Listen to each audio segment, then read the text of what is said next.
Subscribe now. Click the bell icon to like, comment, and share.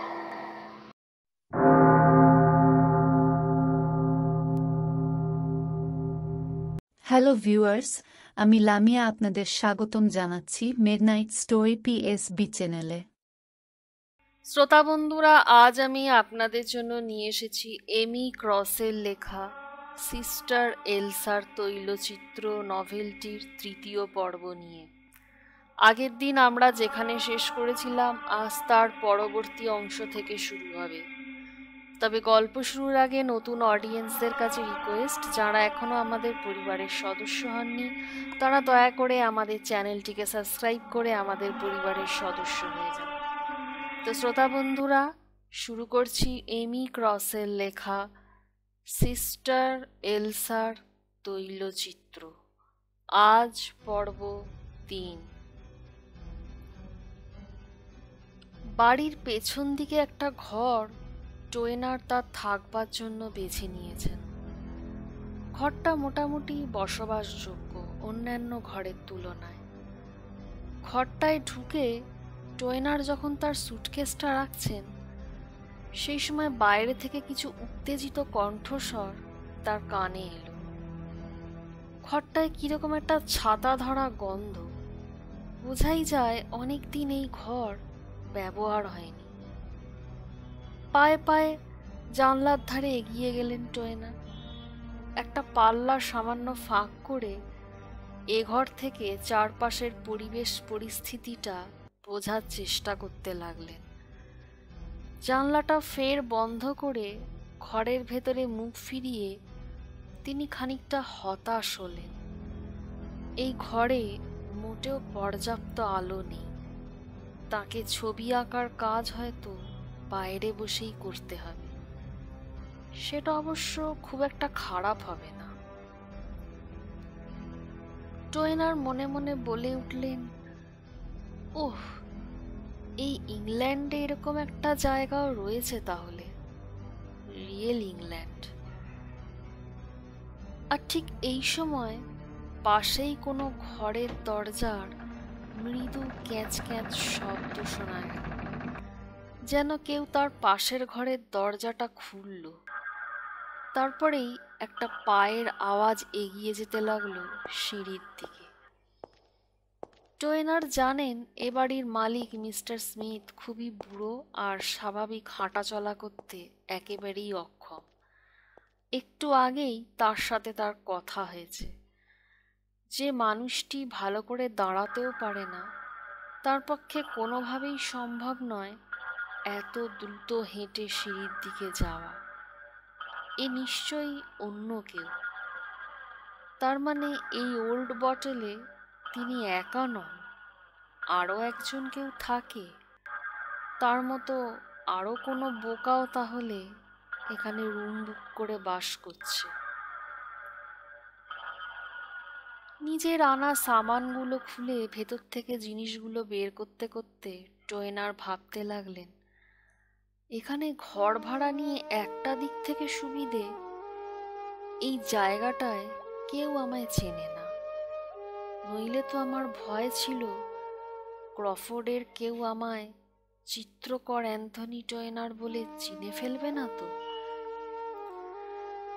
শহরের বাসা থেকে আনা পেইন্টিংগুলোর সামান আর ক্যানভাসগুলো থেকে ব্যাগ থেকে বের করে টোয়েনার কয়েক সপ্তাহ আগের একটা রাতের কথা মনে পড়তে লাগলো তার। একাডেমির একটা লোকের সঙ্গে অনিচ্ছা সত্ত্বেও বাগবিতণ্ডায় জড়িয়ে পড়েছিলেন তিনি। আর 10 জন শিল্পী যেরকম ছবি আঁকেন, টোয়েনার সেই ধারার সম্পূর্ণ বিপরীতে গিয়ে নতুন এবং ব্যতিক্রমী একটা কিছু করতে চেয়েছিলেন। আর এই নিয়েই লোকটির সঙ্গে তর্কের সূত্রপাত। তখনই তিনি সিদ্ধান্ত নিয়ে নেন লন্ডন ছেড়ে কোনো অখ্যাত মফস্বলের খোঁজ তিনি করবেন। আর তখনই ক্রফোর্ড জায়গাটির সর্বপ্রথম খোঁজ পান তিনি। আর ব্যতিক্রমী কিছু আঁকার জন্য অবজেক্টের খোঁজ পেতে এই জায়গাটিকেই প্রথম গন্তব্য হিসেবে মনোনীত করেন টোয়েনার। ক্রফোর্ডের ব্যাপারে তিনি এর আগে কখনো কিছু শোনেননি, কিন্তু জায়গাটির যখন সন্ধান এসেছিল তার কাছে, তখন খোঁজ খবর করতে গিয়ে জানতে পারেন এই ক্রফোর্ডকে ঘিরে নাকি অনেক দুর্নাম আছে। নানা রকম অনেক কাহিনী এই স্থানটিকে ঘিরে আবর্তিত হয়ে আছে। যদিও সেগুলো কতদূর আদৌ সত্যি সে ব্যাপারে তিনি নিঃসংশয় নন। নতুন জায়গার নতুন ঘরে জিনিসপত্র গুছিয়ে বসার পর প্রায় ঘন্টা 2 কেটে গেছে। অ্যান্থনি টোয়েনার পাহাড়ি পথটা, যেটা ওল্ড বটল পাবের সামনে থেকে ক্রমশ উতরাই হয়ে সোজা নেমে চলে গিয়েছে টাউনের ভেতরে, সেই পথটা ধরে এগিয়ে চললেন। যত হাঁটছেন ততই ক্রফোর্ড জায়গাটিকে একটু একটু করে চিনছেন। সমুদ্রের কাছাকাছি এসে তিনি দেখতে পেলেন প্রায় কয়েকশো ডিঙি তীরের কাছে নোঙর করে আছে। ক্রফোর্ড সমুদ্র তীরে লন্ডনের চেয়েও বেশি নৌকো আর ভেসেল নোঙর করে থাকে। একটা পুরনো বইয়ে তিনি পড়েছিলেন। মনে পড়ল কোচো আন্টির পরামর্শ। সে বলেছিল সমুদ্র বন্দরের কাছে অনেক ভালো ভালো পাবলিক হাউস পেয়ে যাবেন। সে বলেছিল, কিন্তু এখন আর তেমন নতুন কোনো বাসা খোঁজার প্রয়োজন আছে বলে টোয়েনার মনে করছেন না। আধ ঘন্টাটা ঘোরাঘুরির পর বাম হাতি একটা রাস্তায় ঢোকার কিছুক্ষণ পর একদিকে সমুদ্র আর অন্য হাতে সারিবদ্ধভাবে পাবলিক হাউস আর দোকানের রমরমা দেখতে পেলেন টোয়েনার। কিছুটা দূরেই নৌবন্দর দেখা যাচ্ছে। কাছাকাছি বাড়িগুলোর দরজায় বসে থাকা নোংরা রোগাপটকা বাচ্চাগুলো তাকে লক্ষ্য করছে। ওদের দেখে টোয়েনার বুঝলেন এরা সবাই চোর ছ্যাঁচো শ্রেণী, তবে মারাত্মক কিছু নয়। ওই সুযোগ পেলে ছিঁচকে চুরি করতে ওস্তাদ, এই যা। টোয়েনারের পরনে একটা ভালো স্যুট, যেটা ক্রফোর্ডের মতো এই অনুন্নত অখ্যাত গরিব গুরবোদের আধা মফস্বল টাউনে বেশ বেমানান, আর তাইতেই বোধহয় তিনি সকলের মনোযোগের কেন্দ্রবিন্দু হয়ে উঠেছেন ইতিমধ্যে। নোংরা হতশ্রী চেহারার বাড়িগুলোর সামনে দিয়ে যেতে যেতে টোয়েনার বাচ্চাগুলোকে লক্ষ্য করতে লাগলেন। কিছু কিছু বাচ্চা দেখতে এত দুর্বল আর ফ্যাকাশে যে প্রথম দর্শনে তাদের যে কারো প্রেত শিশু বলে ভ্রম হতে পারে। যদি এরা চুরি চাপাটিও করে থাকে তাহলেও এদের দোষ দেওয়ার কিছু নেই। এদের চেহারা বলে দিচ্ছে সাংঘাতিক অপুষ্টিতে ভুগছে এরা। জন্মে থেকে এরা সম্ভবত কোনো রকম পুষ্টিকর খাবার চোখেও দেখেনি। টোয়েনারের মনে হলো আদৌ এদের মা বাবা আছে তো, নইলে এত অযত্নে আর অবহেলায় এরা দিন যাপন করছে। দ্য ক্রফোর্ড আর্মস নামে একটি পাবলিক হাউসের কাছে আসবা মাত্র ফের সেই অসহ্য পেটের যন্ত্রণাটা টের পেলেন টোয়েনার।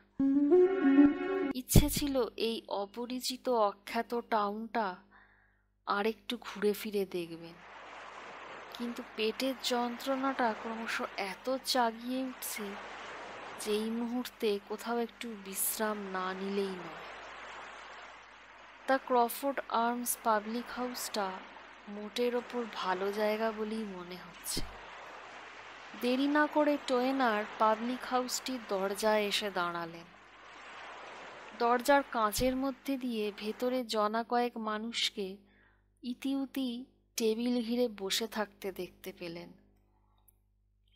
এক নজরে বেশিরভাগ মানুষগুলোকে দেখে মনে হলো ঘুমোচ্ছে, বাকিরা মনে হলো বসে বসে ঝিমোচ্ছে।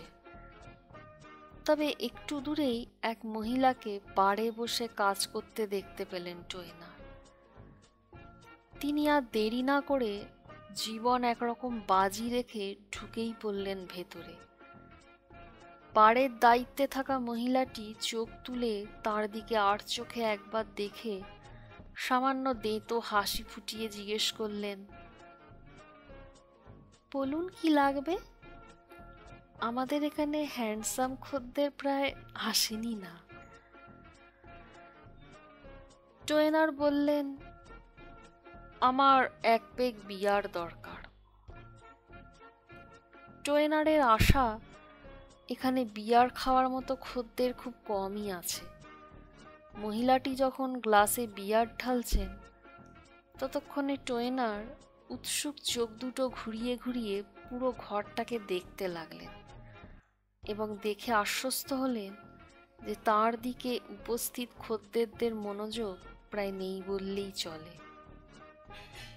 যাক, কেউ তার দিকে নজর দিল না, কেউ যেচে তার সঙ্গে আলাপ করতে এলো না।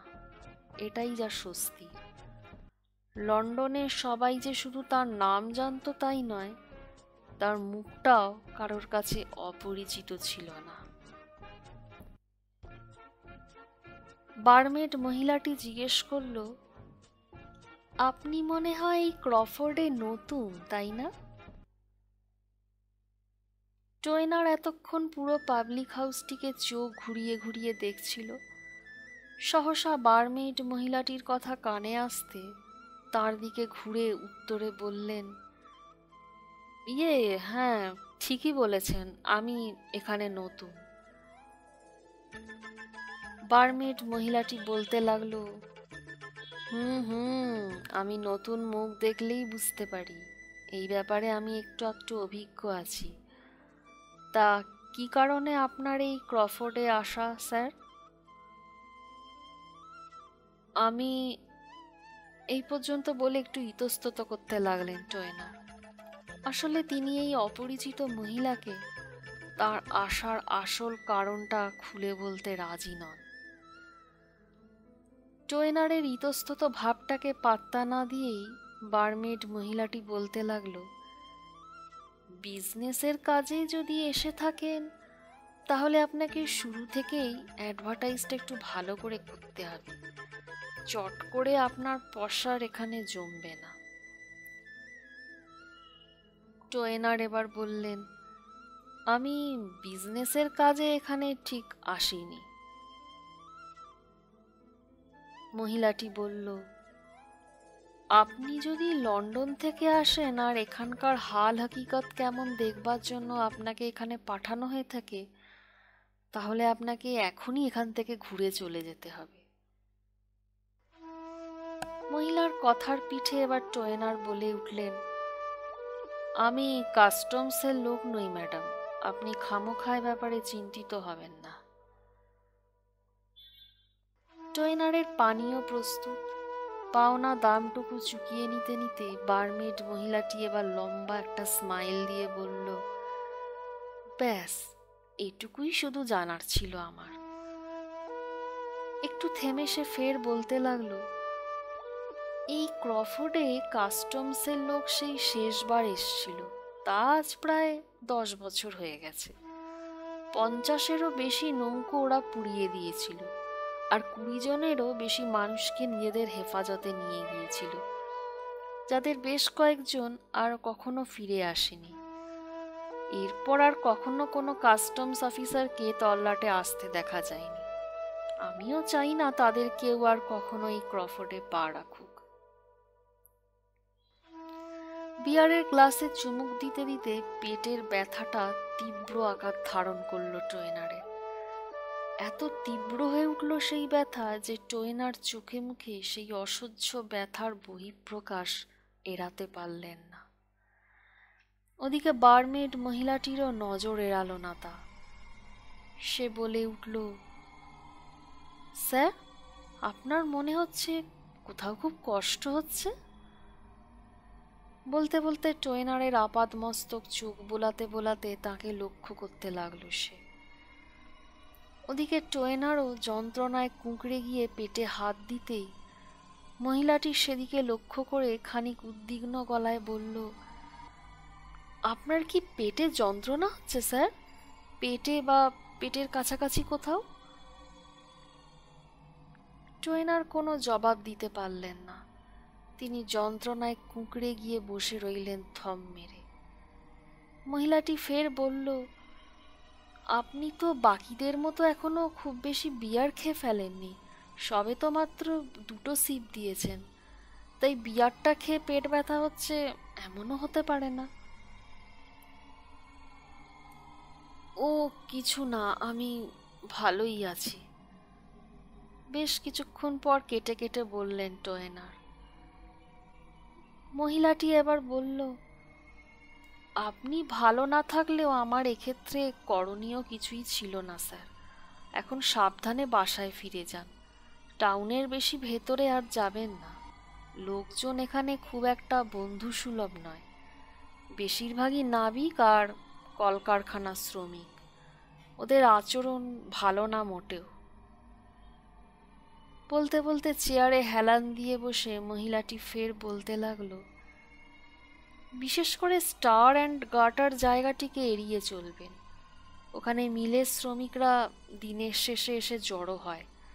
আপনার মতো ধূপধুরস্ত ভদ্র পোশাকের লোকজন দেখলে ওরা আপনার ক্ষতি করে দিতে পারে।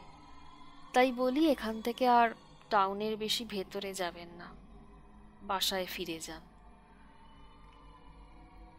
টোয়েনার বললেন, ধন্যবাদ আপনার মূল্যবান পরামর্শের জন্য। তারপর বিয়ারের গ্লাসটা শেষ করতে পায়ে পায়ে জানলার ধারের একটা টেবিলের কাছে গিয়ে বসতে যেতেই বারমেড মহিলাটি প্রায় চেঁচিয়ে উঠে বলল, ওখানে বসবেন না স্যার, ওটা বুড়ো গ্রেগের সিট। ও এই সময়টাতেই এখানে ড্রিঙ্ক করতে আসে। ওই জায়গায় অন্য কাউকে দেখলে মোটেও পছন্দ করবে না। উঠে যান, উঠে যান। টোয়েনার উঠে যেতে যেতে বললেন, বেশ। তারপর কোণার দিকের অপেক্ষাকৃত অন্ধকার একটি সিটের দিকে এগিয়ে যেতে যেতে বললেন, আপনার ওই বুড়ো গ্রেগ যেই হন, তাকে আপসেট করতে চাই না। অন্ধকার কোণের দিকের সিটে বসতে বসতে টোয়েনার ফের টের পেলেন তার ব্যথাটা আবার ফিরে আসছে। বারমেড মহিলাটির দিকে নজর গেল। দেখলেন সে তখনও তাকে লক্ষ্য করছেন। বোধহয় পড়তেও পেরেছে টোয়েনারের যন্ত্রণাকাতর মুখের অভিব্যক্তি। কিন্তু সে আর কোনো কিছুই না বলে তার দিকে চেয়ে একটা হালকা হাসি উপহার দিয়ে ফের নিজের কাজে ফিরে গেল। বেসিনের কাছে গিয়ে খদ্দেরদের ফেলে যাওয়া এঁটো গ্লাসগুলো ধুতে লাগলো। বিয়ারের গ্লাসের শেষ পানীয়টুকুর দিকে চেয়ে থেকে পেটের যন্ত্রণাটা দাঁতে দাঁত চেপে সহ্য করতে করতে টোয়েনারের মনে পড়তে লাগলো কয়েক মাস আগে লন্ডনে ডাক্তার মার্টিনের সঙ্গে তার শেষ কথোপকথনগুলো। ডক্টর মার্টিন তাকে খানিক বিষণ্ণ কণ্ঠে বলেছিলেন, ভেবেছিলাম আপনাকে ভালো কোনো খবর শোনাতে পারবো, কিন্তু সেটা দেখছি এখন আর সম্ভব নয়। ক্যান্সারটা বেশ ভালো রকম ছড়িয়ে গিয়েছে ভেতরে। আমাদের এখন আর কিছুই করার নেই। টোয়েনার তাকে জিজ্ঞেস করেছিলেন, তাহলে আমার হাতে আর কতদিন সময় আছে ডাক্তারবাবু? ডক্টর মার্টিন বলেছিলেন, এটা বলা এখন অসম্ভব মিস্টার টোয়েনার, তবে জীবনটাকে শেষ পর্যন্ত এনজয় করুন। একটু থেমে তিনি ফের বলেছিলেন, আপনি গত ক্রিসমাসটা খুব এনজয় করেছিলেন, তাই না? টোয়েনার বলেছিলেন, হ্যাঁ করেছিলাম, কিন্তু তাতে কি হলো ডাক্তারবাবু? কথাটা বলতে গিয়েও নিজের ভেতরেই কেঁপে উঠেছিলেন টোয়েনার। তার মনে পড়ল এখন মাসটা সেপ্টেম্বর। তিনি আশা করেছিলেন হয়তো তিনি শেষমেশ এই মারণ রোগকে প্রতিরোধ করে আরও কয়েকটা বছর বেঁচে থাকবেন। কিন্তু ইদানিং তিনি অনুভব করছেন রোগটা ভেতরে ভেতরে তার শরীরের অর্ধেক খেয়ে ফেলেছে। এর ওপর ডক্টর মার্টিন যা শোনালেন, এর মানে সময় খুব বেশি নেই, কিন্তু তাকে যে জীবনের শেষ লক্ষ্যটা অর্জন করতেই হবে, নইলে যে তার স্বপ্ন অপূর্ণ থেকে যাবে। তিনি তখনই ঠিক করে ফেললেন এমন কোনো অখ্যাত জায়গায় যাবেন যেখানে তিনি যেরকম সাবজেক্টের ওপর আর্ট চর্চা করতে চান সেটা পেয়ে যান। সমুদ্রের ধারের কোনো অখ্যাত বদনামী জায়গা যেখানে কেউ যেতে চায় না। এখন এই ক্রফোর্ডের এই পাবলিক বারে বসে বিয়ারের গ্লাসের দিকে তাকিয়ে থাকতে থাকতে টোয়েনারের মনে হলো, এই তো তিনি ঠিক জায়গাতেই এসেছেন। এখানে তিনি অবশ্যই তার আঁকার সাবজেক্ট পেয়ে যাবেন।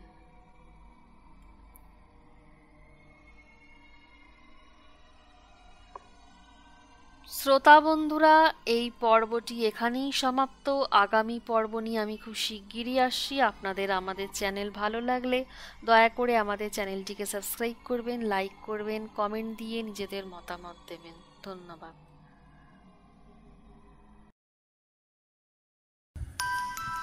গল্পটি শোনার জন্য আপনাদের সবাইকে অসংখ্য ধন্যবাদ।